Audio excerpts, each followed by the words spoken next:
Welcome to our channel. Today we how to invest in Goldman Sachs Group Incorporated, beginner guide step by step clearly.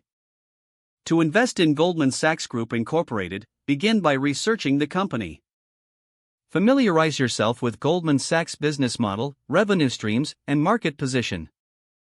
Understand the financial health of Goldman Sachs by reviewing its quarterly and annual earnings reports. Visit a financial news website or use a stock market app to track Goldman Sachs stock performance. Determine your investment goals, whether you're looking for short-term gains or long-term growth. Choose a brokerage account that suits your investment style.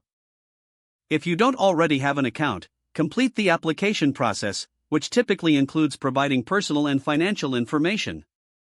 Fund your brokerage account by transferring money from your bank. Once your account is funded, navigate to the trading platform within your brokerage. Search for Goldman Sachs Group Incorporated. Using its stock symbol, which is GS. Analyze the current stock price and recent trading trends. Decide how many shares you want to purchase based on your budget and investment strategy. Place your buy order, choosing between a market order or a limit order. A market order buys shares at the current market price, while a limit order sets a specific price you are willing to pay. Review your order for accuracy before finalizing the transaction. Once your order is executed, monitor your investment regularly. Stay updated on company news and economic factors that could impact Goldman Sachs stock value. Consider setting a target price at which you would like to sell your shares for profit. Be prepared to adjust your investment strategy based on market conditions and personal financial goals. Remember that investing involves risks, and it's essential to consider those risks before making any decisions.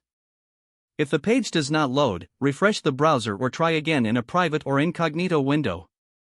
Make sure you are using the correct email address, then retype it carefully to avoid small typos.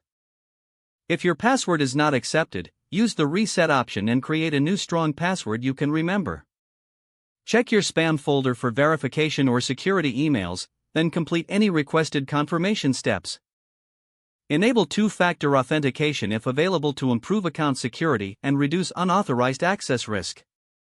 After signing in, review your profile details so your contact information and settings are accurate and current. If you see an error message, note it down and try again after restarting your device and internet connection. Don't forget to like this video and subscribe to our channel for more step-by-step tech guides.